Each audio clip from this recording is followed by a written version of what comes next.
Panorama group, जो सोचता है वो करता है। लोकतंत्र जनता की आवाज है। जनप्रतिनिधियों का दायित्व जनता की सेवा करना है, लेकिन जब जनता के सेवकों की तनख्वाह खुद जनता के करों से दी जाती है और उसमें बेतहाशा बढ़ोतरी होती है, तो सवाल उठना स्वाभाविक है। अब केंद्र सरकार ने हाल ही में सांसदों के वेतन में 24% की वृद्धि की, जिससे अब एक सांसद को हर महीने 1,24,000 रुपए का वेतन मिलेगा। लेकिन क्या आप जानते हैं कि देश के कई ऐसे राज्य हैं जहां विधायकों को सांसदों से भी अधिक वेतन और भत्ते मिलते हैं? तो चलिए आज की इस वीडियो में हम आपको उन राज्यों के बारे में बताएंगे जहां विधायकों की सैलरी सांसद से ज्यादा है। लेकिन उससे पहले बात करते हैं सांसदों को मिलने वाले भत्ते के बारे में। दरअसल सांसदों को सिर्फ वेतन ही नहीं बल्कि अन्य सुविधाएं और भत्ते भी मिलते हैं। एक तो उनके दैनिक भत्ते को 2,000 से बढ़ाकर 2,500 रुपए कर दिया गया। वहीं पूर्व सांसदों की पेंशन 31,000 रुपए प्रति माह कर दी गई है। इसके अलावा यदि किसी सांसद ने 5 साल से अधिक का कार्यकाल पूरा किया है तो उसे अतिरिक्त 2,500 रुपए पेंशन दी जाएगी। इससे पहले ये वृद्धि केवल 2,000 रुपए तक की थी। साथ ही सांसदों को 87,000 रुपए निर्वाचन क्षेत्र भत्ता और 75,000 रुपए कार्यालय खर्चे के रूप में मिलते हैं।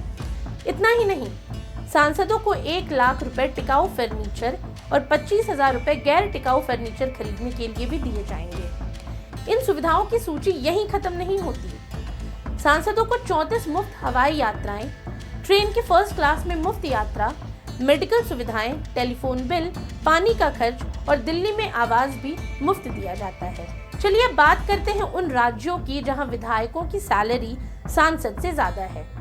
जी हाँ, भारत में कुछ राज्यों के विधायक सांसदों की तुलना में अधिक वेतन और सुविधाएं प्राप्त करते हैं। इनमें तेलंगाना सबसे आगे है, जहां विधायकों का मूल वेतन मात्र 20,000 रुपए है, लेकिन विभिन्न भत्तों को मिलाकर ये राशि 2,50,000 रुपए प्रति माह तक पहुंच जाती है, जो कि सांसदों की 1,24,000 रुपए की मासिक सैलरी से लगभग दोगुनी है। इसी तरह मध्य प्रदेश में विधायकों को 2,10,000 रुपए प्रति माह मिलते हैं, जिसमें 30,000 रुपए वेतन, 35,000 रुपए निर्वाचन क्षेत्र भत्ता और कई अन्य प्रकार के भत्ते भी शामिल हैं। उत्तर प्रदेश के विधायकों की मासिक आय भी सांसदों से अधिक होती है, जो कि 1,87,000 रुपए तक पहुंच जाती है। वहीं राजस्थान में भी विधायकों को 1,25,000 रुपए प्रति माह का वेतन मिलता है, जिसमें 40,000 रुपए का मूल वेतन और अन्य सुविधाएं जैसे निर्वाचन क्षेत्र भत्ता, टेलीफोन भत्ता, दैनिक भत्ता और चिकित्सा सुविधाएं शामिल हैं। इसके अलावा छत्तीसगढ़ में विधायकों का मूल वेतन 20,000 रुपए है, लेकिन विभिन्न भत्तों के कारण उनकी कुल मासिक आय 1,10,000 रुपए तक पहुंच जाती है। साथ ही कर्नाटका में हाल ही में विधायकों के वेतन में 100% की वृद्धि की गई है, जिससे उनका वेतन तकरीबन 80,000 रुपए हो गया है और अन्य भत्तों को जोड़कर उनकी कुल आय में भी भारी बढ़ोतरी हुई है। वहीं त्रिपुरा देश का एकमात्र ऐसा राज्य है जहां विधायकों को सबसे कम वेतन मिलता है, जो कि मात्र 34,000 रुपए प्रति माह है। इन राज्यों में विधायकों को मिलने वाली ऊंची सैलरी और सुविधाओं की तुलना में सांसदों को अपेक्षाकृत कम वेतन मिलता है, जिससे ये बहस उठती है कि क्या राज्य विधायकों को इतनी अधिक वित्तीय सुविधाएं देना न्याय संगत है।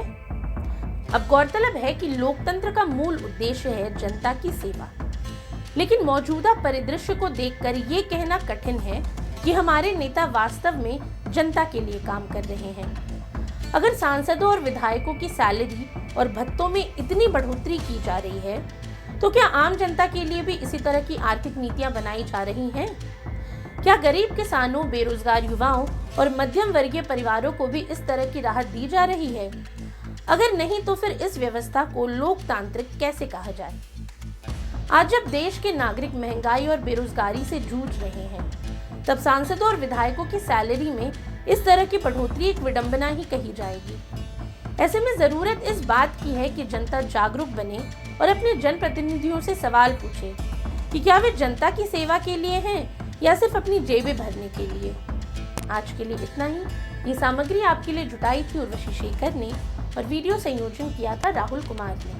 ये वीडियो आपको कैसा लगा हमें कमेंट सेक्शन में ज़रूर बताएं और ऐसी तमाम रोचक जानकारियों के लिए बने रहिए न्यूज़ हाट के साथ।